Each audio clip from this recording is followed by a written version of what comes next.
محمد محمد محمد محمد رسول الله يا نور الظلام، بطيب المسك أبدأ والسلام، وفي قلبي لذكرك يا حبيبي أحاسيس تسبح في الغمام، وتسبقني الدموع إليك شوقا، وقد مزجت دموعي بابتسامي، فديتك سيدي يا نور. السلام عليكم متابعينا الكرام، ونسعد مجددا بلقائكم في هذا اليوم المبارك.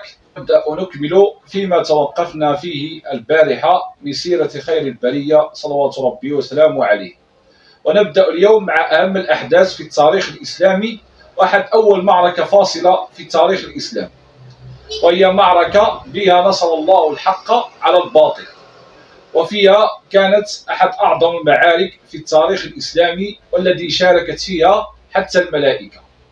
ونبدأ اليوم معركة بدر الكبرى. الغزوة هذه كما كنا عاودنا أن رسول الله كان سرد واحد الكتيبة باش تعترض القافلة قريش اللي كتمشى الشام، وكانت فلتت بقبل، كانت فلتت بنهار، وأن هي مشات بالسلعة ودابا ترجع بالأموال ديالها، ورسول الله كان ضروري خصو يخرج باش يواجه هذه القافلة هذه اللي غترجع من الشام.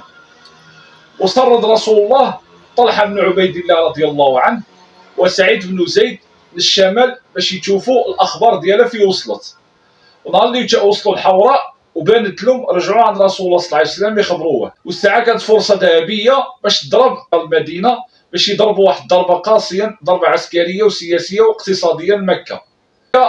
كانت العيار فيها الأموال د مكة، ألف إبل كتهز 50,000 دينار ذهبي، وهي أموال طائلة في ذيك الوقت. صلى الله عليه وسلم يعني ما فرضش الخروج على كل شيء، اللي بغى يخرج اللي ما بغاش ماشي مشكل، ولذلك ما خرجوش مع بزاف د الصحابة، وكان ما كانش هو في خباره انه يوقع واحد اصطدام عنيف مع اهل مكة اللي كان الحل يوقع، وكان لذلك كثير من الصحابة رضي الله عنهم ما خرجوش معاه. ونعقلوا مع تكون بحال السرايا اللي قبل، يعني تكون معارك خفيفة وصافي، ما تكونش بحال هذه المعركة فاصلة. مبلغ قوة الجيش الإسلامي وتوزيع القيادات. الجيش المسلمي خرج رسول الله مع 314 من الصحابة، وكان مع 86 من المهاجرين و61 من الأوس و170 من الخزرج رضي الله عنهم أجمعين. وما احتفلوش بهذا الخروج يعني عملوا احتفال عسكري بالغ، يعني خرجوا عاديين، وما عملوش واحد الأهبة، يعني استعدوا واحد استعداد كبير لهذه المعركة.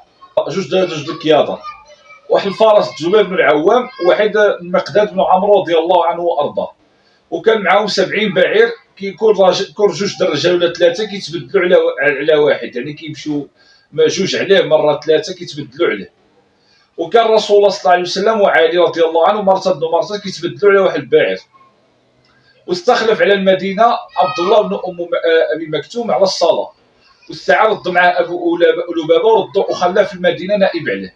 عمر رسول الله القيادة العامة، اللواء ديالا مصعب بن عمير رضي الله عنه وأرضاه، وكان اللواء أبيض، وقسم الجيش ديالو على جوج الكتائب. كتيبة المهاجرين عطى الراية ديال علي بن أبي طالب رضي الله عنه، وكتيبة الأنصار عطى الراية ديالو سعد بن معاذ. وحمل القيادة الميمنة يعني اليمين ديال الجيش هو الزبير بن العوام رضي الله عنه، وعلى اليسار ديالو المقداد بن عمرو، وعلى المؤخرة ديال الجيش ابن أبي صعصعة رضي الله عنه. والقيادة العامة كانت قائد الأعلى الجيش هو رسول الله صلى الله عليه وسلم. الجيش الإسلامي كيتحرك لبدر. رسول الله صلى الله عليه وسلم مشى على الجيش يعني ماشي موجد، وخرج من المدينة ومشى الطريق الرئيسي المؤدي إلى مكة. ونهار اللي وصل للروحة يعني خلى طريق مكة في اليسار ومشى لبدر، والناحية وصل لواحد الوادي، اللي وصل للوادي يقولوا الصفراء، صيفط بس بن عمرو الجهني وعدي بن أبي الرغباء الجهني كيتجسوا على الأخبار العيار في وصلت. النادر وصل لمكة، أما الأخبار العيار عند أبي سفيان هو المسؤول عليها، وكان غاية الحيطة والحاضر، يعني كان عامل جميع الاحتياطات اللازمة باش يحمي ديال القافلة ديال العيار هذه. وكان كيعرف أن الطريق مكة عامرة بالأخطر، يعني المسلمين عايزين يتعرضوا له ولا القبائل الأخرى وكان كيصيفط يشوف الاخبار كيف عامله. صوتو استخبار ديالو ان رسول الله خرج يعيط للاصحاب ديالو باش يخرجوا للعيا. استاجر يعني خلص واحد يقول له عمرو الغفاري لمكه باش يخبروا بالخبر، ومشى هذاك يوصلهم بالنافر العيار ديالو واش بيديهاش رسول الله صلى الله عليه وسلم، وخرج ضمضم كيجري حتى جا عند اهل مكه وصرخ والله وصل الواد ديالها. الانف ديالو يعني تقطعت، كيقولوا جدع انفو يعني الخنافر ديالو تقطعت من كثره الطريق والسرعه ديالو، وشق القميص ديالو يعني قطع القميص ديالو كتدل على المصيبه. وهو كيقول يا معشر قريش اللطيمه اللطيمه، يعني اللطيمه هو اخو كيضرب راسو على المصيبه كيضرب في راسو. اموالكم مع ابي سفيان تعرض له محمد والاصحاب ديالو ما كنظنوش عاد تركوها موراها باش تلحقوها. وديك الساعه وهي كانت هاد الرؤيه هادي كانت عاتكه عمه رسول الله رضي الله عنها، كانت شافت واحد الرؤيه وخبرت خالها العباس رضي الله عنه بالرؤيه انه شافت واحد جا عنده في جنب راس مكه وعيط يا اهل غدر مصارعكم مصارعكم، يعني بحال كيقول يا اهل غدر الساعه الموت ديالكم جات، مشيو للمصارع ديالكم مشيو للموت ديالكم. وكانت خبرت بها العباس، والعباس مشى قال لها شي صاحبه وصلت مكه كامله، علاش كيقولوا السير سوق بيناتنا. جا هو ابو جهل واحد النهار هو ماشي بغا يستهزئ به، قال له صافي بقاو شي عرجال ديالكم كيتنبؤوا دابا ترجع حتى النساء ديالكم كيتنبؤوا. قال له اذا دازت 3 ايام وسقط هذا الخبر هذا ماشي صحيح غنكتبوا واحد الكتاب انكم اكذب اهل البيت في العرب. وجا هو عباس نهار اللي وصل للدار قالوا ابو جهل كيستهزئ بكم وانتم على النساء ديالكم وانتم ساكتين، وقال له والله رجعت نعمل له. وديك الساعه ضربت 3 ايام وكان جا هذا هو اللي عيط له قال له يلا هو يجي هذا المنادي. الساعه تحققت ديك الرؤيه، كانت اهل مكه يتجهزون للغزو. ديك الساعه مكه كامله ناضت تلونت، كلشي ناض اللي ما قدرش يمشي كيصيفط مراه واحد الراجل، والكفار قريش والساده ديالهم كاملين مشاو الا ابو لهب اللي تخلف حيت كان عليه شي دين وصرت في عضو واحد الراجل. قوام الجيش المكي كان العدد ديال الجيش مكه 1000 راجل و300 و600 درع يعني اللي كيحمي بها بالسيوف، وكان معاه بزاف ما كيتعرفوش العدد ديالو. وكان القائد العام ديال الجيش هو ابو جهل بن هشام، وكان اللي كيمون هذا الجيش هذا يعني اللي كيصرف عليه يعني 9 الرجال، وكانوا كيذبحوا 10 الابل في النار. والمشكله قبائل بني بكر يعني خافوا واحد المشكله اخر عاود، انهم القبائل بني بكر هما قرابين مكه كاع عندهم معاهم العداوه، وكيخافوا اذا خرجوا لمكه عيجوا بني بكر يدخلوا مكه ويديها جوج د النارين، اما يمشيو يحميو العيار ديالهم رسول الله ولا يرجعوا لمكه يحميوها.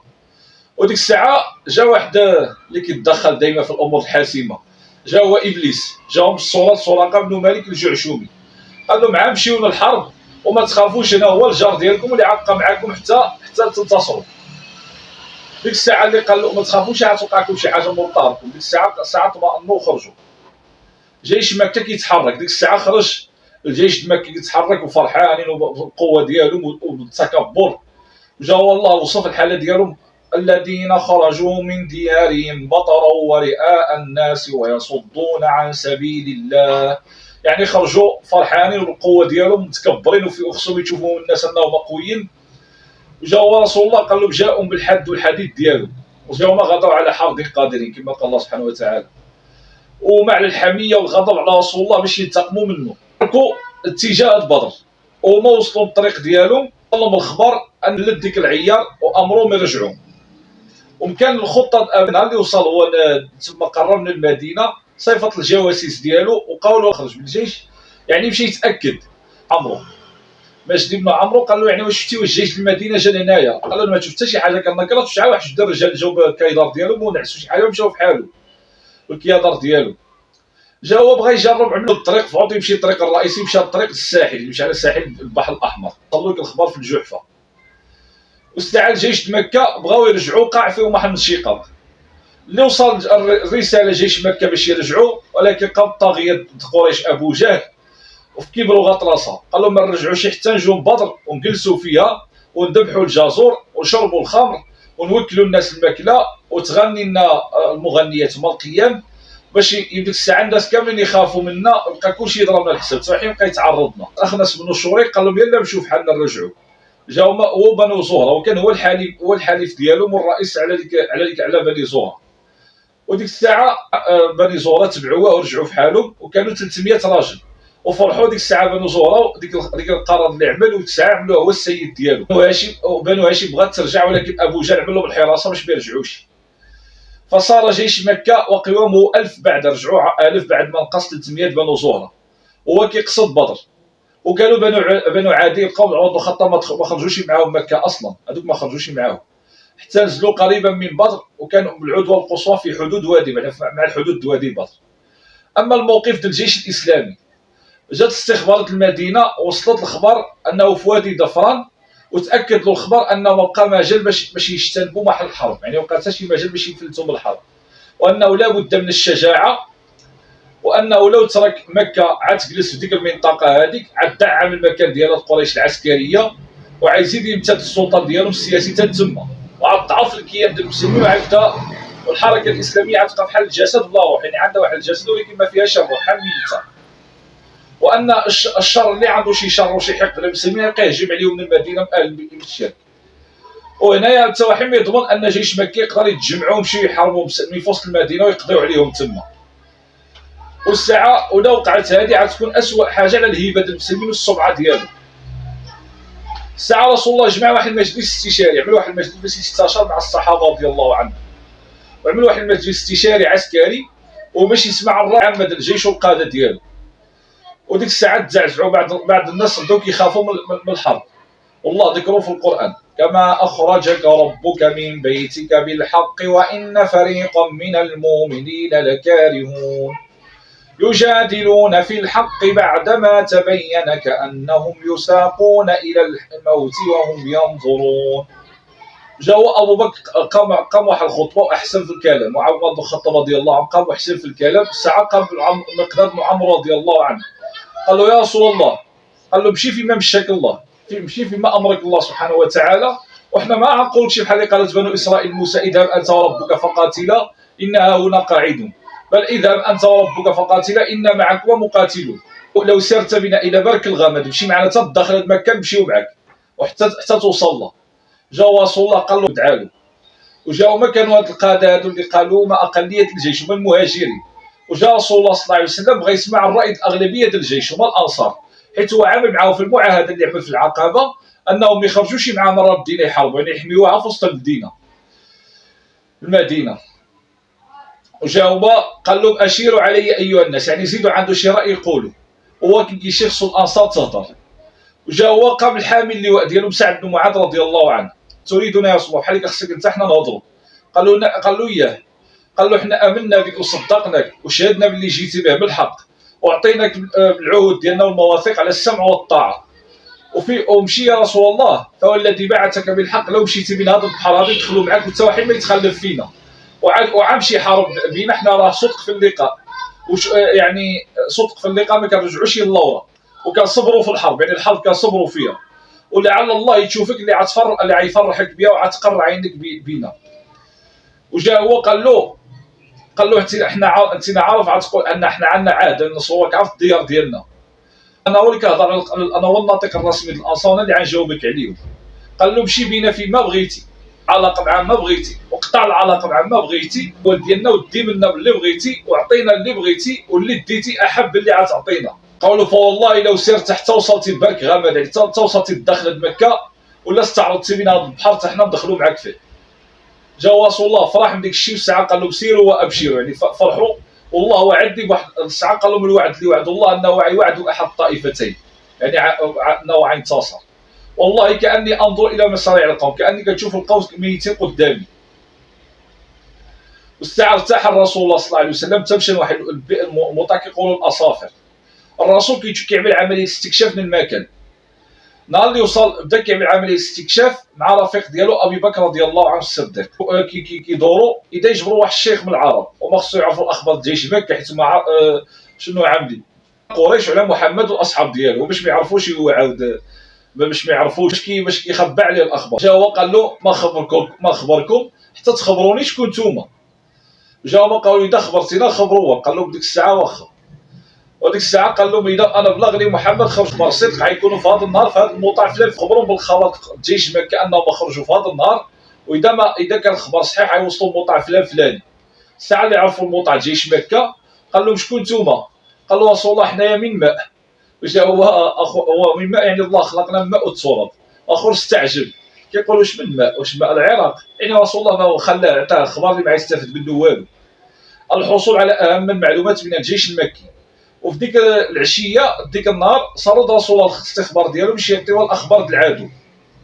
وقام من هذه العمليه ثلاثه من قاده المهاجرين علي بن ابي طالب والزبير بن العوام وسعد بن ابي وقاص رضوان الله عليهم مشاو مع واحد النفر من الاصحاب ديالو ومشاو لماء بدر، يعني تمشاو ديك البير بدر وجبروا واحد خدامه كيسقيو الماء لمكه. جاو ما قالوا شكون نتوما؟ قالوا حنا سقاة قريش كنسقيوهم الماء.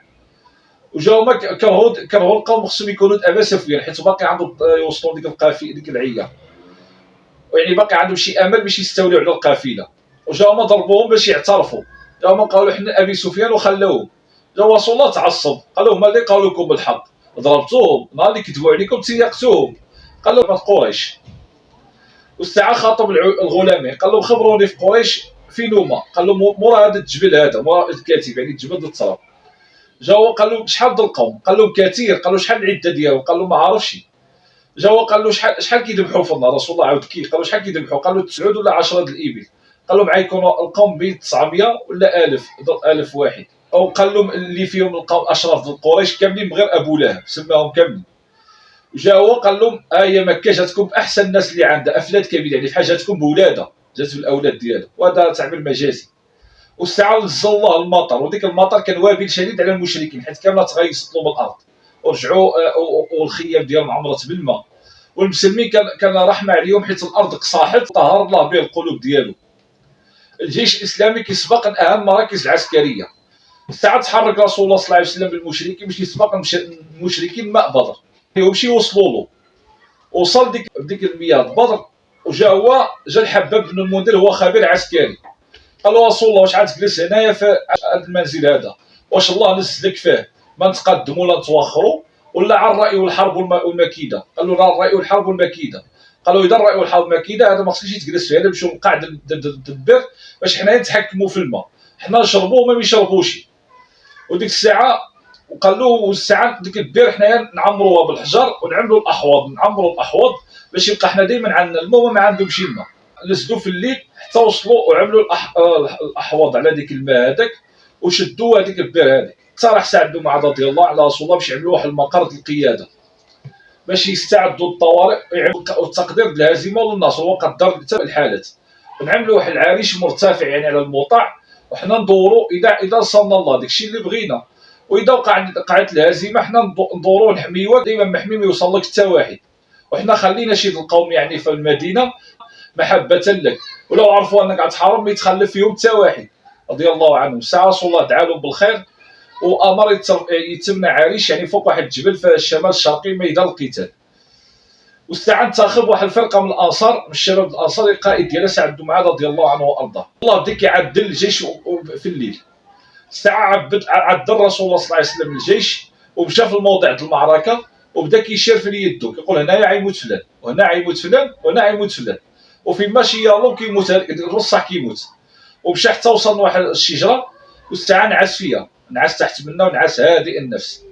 والساعه غمرت الثقه وقلوب المسلمين وداو الراحه بشائر الرب ديالهم بالعيون ديالهم صباحا. وكانت هذه الليله ليله الجمعه 17 الثانيه من الهجره، وكانت الخروج ديالهم خرجوا المدينه من 8 ولا 12 في هذا الشهر هذا. الجيش المكي وقع فيه واحد الانشقاق اخر. اما قريش نهار اللي دوزت الليله الاولى ديالها في المعسكر وصبحت جات الكتائب ديالها وجاو عندك نواد البدر وجبروا الحوض، يعني رسول الله عمر الاحواض ديالو. جاو رسول الله عمر ديك الاحواض وما بغاو يقربوا ديك البير. جا رسول الله قال لهم خليهم يشربوا من ديك البير وخلاوهم. قال لك اللي شرب ديك البير كامل مات الا حكيم بن حزام رضي الله عنه. هذا كان نجا الله وكان ديما كيحلف كيقول الله والذين نجاني من بدر، يعني نجا الله مات على الكفر. فلما اطمأنت قريش عمر بن وهب الجماحي باش يتعرفوا على يشوفوا قوه الجيش ديال المدينه. جا هو دار بدا كيشوف في العسكر وقال لهم كاين 300 راجل كيزيدوا ولا كينقصوا شويه.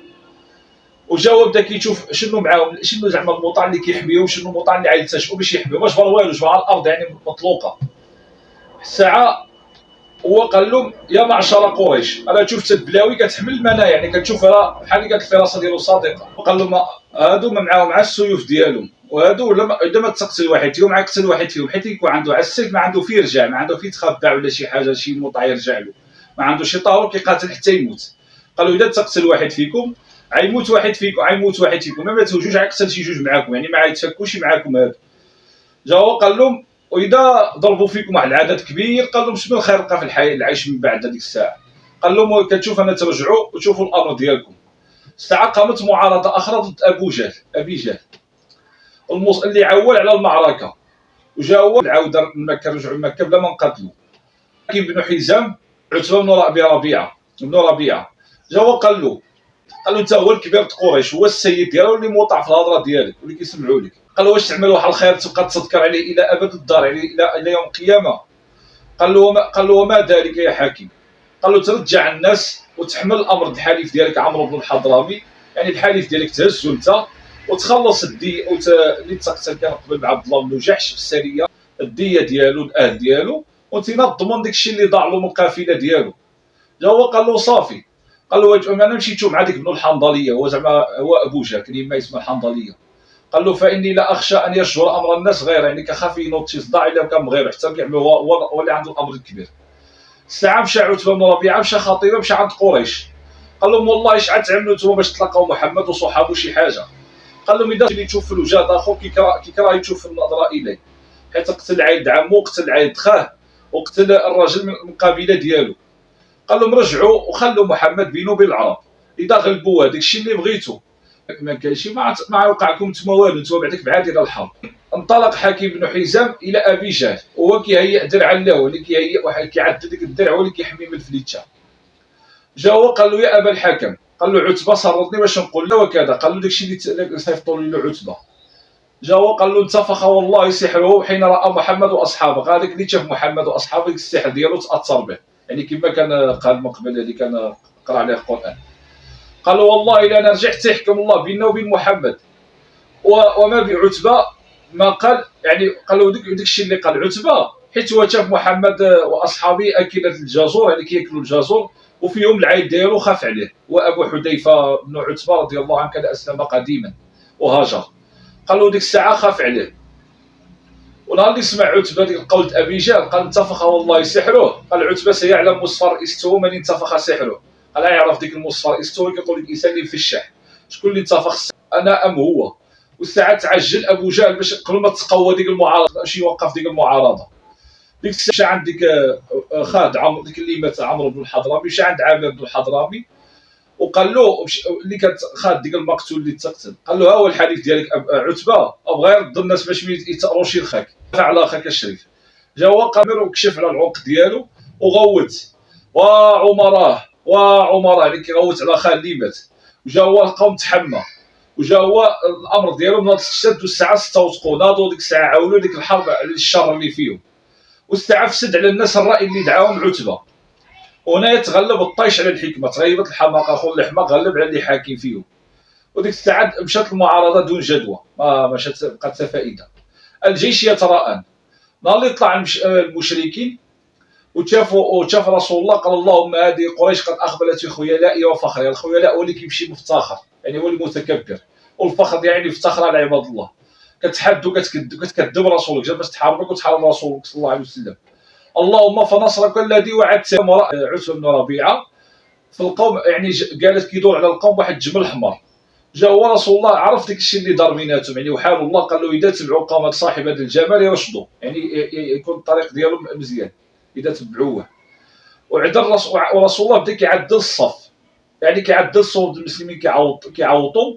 وقع واحد الامر عجيب، فقد كان في يده قدح الله اعلم يمكن بحال الكاس، كيعدل به الصفوف وكيضرب به كيعوط به الصفوف. وجا وصل وسواد كان عنده كرشو كتبه، قال له استر سواد يعني تعوض في الجيش. جا قال له يا رسول الله اوجعتني قصحتيني. قال له كشف له البطن ديالو، قال له رد لي يعني اقتص مني، هذا هو العدل مع رسول الله صلى الله عليه وسلم. هذيك سواد الزل زعما باش يقتص منه هو يدرعو وبدا كيبوس فيه. قال له رسول الله شنو زعما حملك على ذلك؟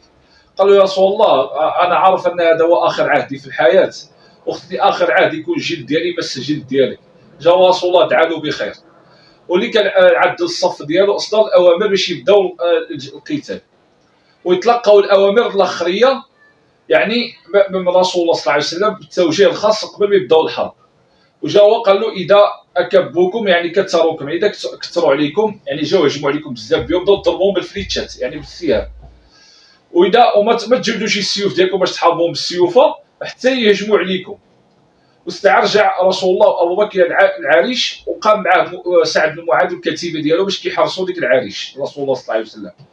اما المشركون يعني استفتح ابو جهل في ذلك اليوم قال اللهم اقطعنا رحمنا، زعما هو قطع الرحم ديالنا رسول الله صلى الله عليه وسلم، يعني فرق العائلات ديالنا، وجانا واحد الحاجه ما كنعرفوهاش يعني هو الاسلام، فاحيته بالغلط يعني غدا يهزموا. اللهم اللي كان فينا احب لي لك وهو راضي عليه ونصروا غدا. وفي ذلك اليوم الله نزل جوابه، قال لهم ان تستفتحوا فقد جاءكم الفتح، اذا استفتحتوا الفتح يجي لكم، وان تنتهوا فهو خير لكم، يعني تبعتوا الارض عتبه ورجعتوا فهو خير لكم، وان تعودوا نعد، اذا بغيتوا ترجعوا الحق نعاود راجعين، ولا تغني عنكم فئتكم شيئا ولو كثرت، يعني ديك الفئه ديالكم ما تغني عليكم والو واخا تكثر، وان الله مع المؤمنين، يعني الله مع المؤمنين. الى هنا تنتهي حلقتنا لهذا اليوم، وغدا ان شاء الله نكمل في بدايه ساعه الصفر في المعركه. وصلى الله وسلم على نبينا محمد وعلى اله وصحبه اجمعين، واخر دعوانا ان الحمد لله